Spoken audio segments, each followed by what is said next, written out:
yang meninggal pada Sabtu 17 Mei pekan lalu. Sebagai putri bungsu, Pipik memang cukup dekat dengan sang ayah, apalagi sejak ibundanya meninggal ketika Pipik masih remaja. Praktis Haji Imam Martono menjadi orang tua tunggal bagi Pipik dan kakak-kakaknya. Sang ayahlah yang kemudian menemani Pipik dalam berbagai kegiatan, termasuk saat awal merintis karir di dunia hiburan. Pipik selalu diantar dan ditemani sang ayah ketika tampil di kafe-kafe di kota Semarang. Ya, beliau itu ya, dulu saya saat umur 12 tahun ditinggal ibu saya. Di situ saya dirawat satu-satunya sama ayah saya. Dia menjadi ibu buat saya juga. Saya yang sepertinya kalau dia punya sayap, dia kepengen melindungi saya dengan sayapnya. SMP saya sudah cari uang sendiri, SMA, terus saya SMA pun saya nyanyi dari kafe ke kafe, dianterin oleh ayah saya.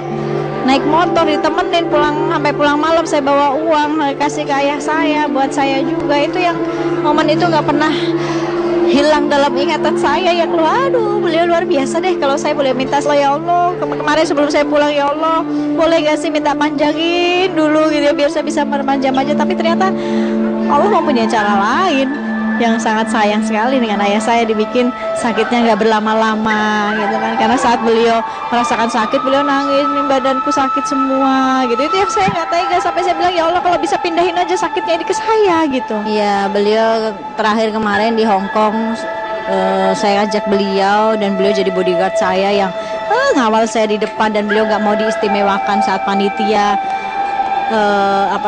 Namanya beliau tuh nggak mau yang saya mentang-mentang ayahnya Pipik harus diperhatikan. Enggak, beliau duduknya juga di belakang, nggak mau duduk di depan, nggak mau duduk di kursi, udah beliau di luar aja sambil ngerokok gitu-gitu.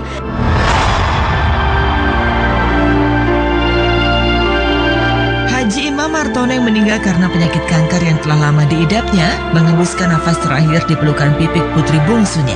Beruntung saat ia dikabar sang ayah kembali masuk rumah sakit, Pipik buru-buru menemuinya di sebuah rumah sakit di Semarang, sehingga ia sempat membacakan kalimat-kalimat suci di telinga sang ayah menjelang tutup usia. Istri almarhum Uja itu menuturkan detik-detik terakhir kebersamaannya bersama sang ayah menjelang ajal menjemput. Sebelum sakaratul maut pun juga seminggu sebelumnya saya juga, sewaktu beliau dirawat, saya masih datang dan beliau masih yang ngobrol sama saya, justru masih nanya udah makan belum. Saya yang ditanya malah, kamu udah makan belum gitu. Udah Pak. Terus saya seharian itu tidur di rumah sakit semalaman saya, karena saya ada satu hari yang off, makanya saya tidurnya di rumah sakit, nggak mau tidur di rumah. Saya tidur di kursi, saya temenin ayah saya. Nanti ayah saya bangunin, kamu jangan tidur di situ, tidur aja di kasur, kan ada kasur di sebelah tempat tidur ayah saya gitu ya, yang sofa bisa bikin kasur. Jangan tidur di situ, nanti sakit, nggak apa-apa. Terus saya temenin lagi, terus bila kedinginan minta diselimutin, saya selimutin gitu. Bahkan saya nggak sempat tidur, tapi terus menjagain beliau. Dan waktu kemarin satu hari sebelum meninggal itu, malam dikabarin bahwa bapak udah nggak sadar nih. Saya bilang, ya sudah, yang di sana siapa aja, kalau perlu panggil anak-anak yatim, baca aja, udah baca Yasin, doa segala macam, zikir, jangan lepas di telinga bapak gitu kan.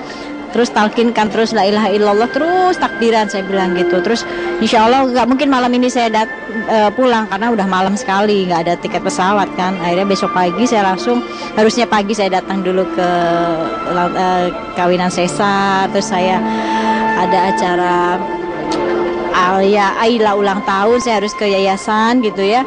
Akhirnya semua saya cancelin, saya nggak mau melewatkan momen yang semua umur Allah yang menentukan, tapi saya berusaha. Akhirnya saya terbang sama anak-anak saya semua, saya jemput Adiba, saya bawa anak-anak saya semua ke Semarang, dan sampai sana jam 12, dan di situ saya masih, walaupun ayah saya udah nggak sadar, tapi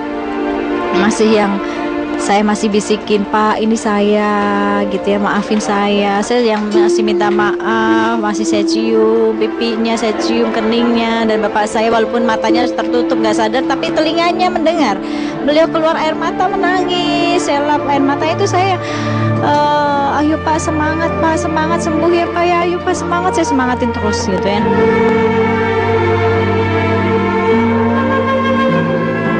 Kehilangan sang ayah di saat ia baru saja mengenang setahun meninggalnya Ustadz Jeffrey Abu Haris, suaminya, menambah suasana duka di hati ibu 4 anak tersebut. Apalagi kedua laki-laki yang pernah mengisi hati dan hari-harinya itu disebut Pipik sebagai 2 orang hebat yang pernah ia miliki. Kehilangan suami dan ayah membuat Pipik serasa kehilangan separuh nyawanya.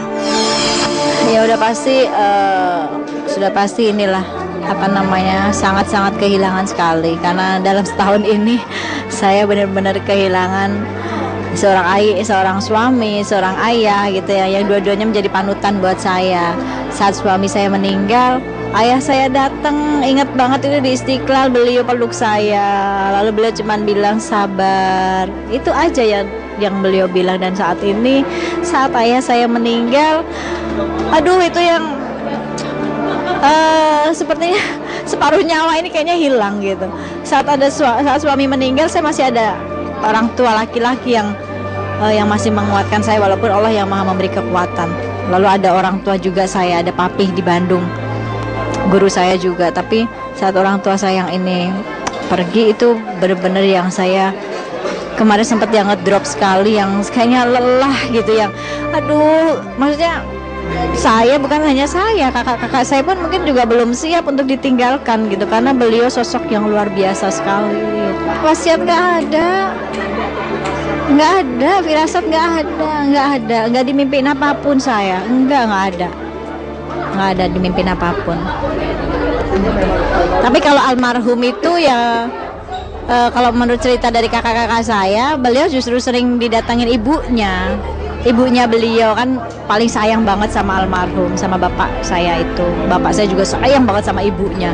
Bahkan saat di rumah, waktu dirawat di rumah pun juga itu ibu datang tuh gitu-gitu. Terus di rumah sakit juga gitu, ngobrol sendiri, bentar ya mak, manggilnya mak, bentar ya mak, nanti kerokinnya bentar, karena ibunya bapak saya itu sering ngerokin, saya aja kadang dikerokin. Almarhum aja tuh Uje itu sering dikerokin, manggilnya David, bukan Jeffrey tapi David.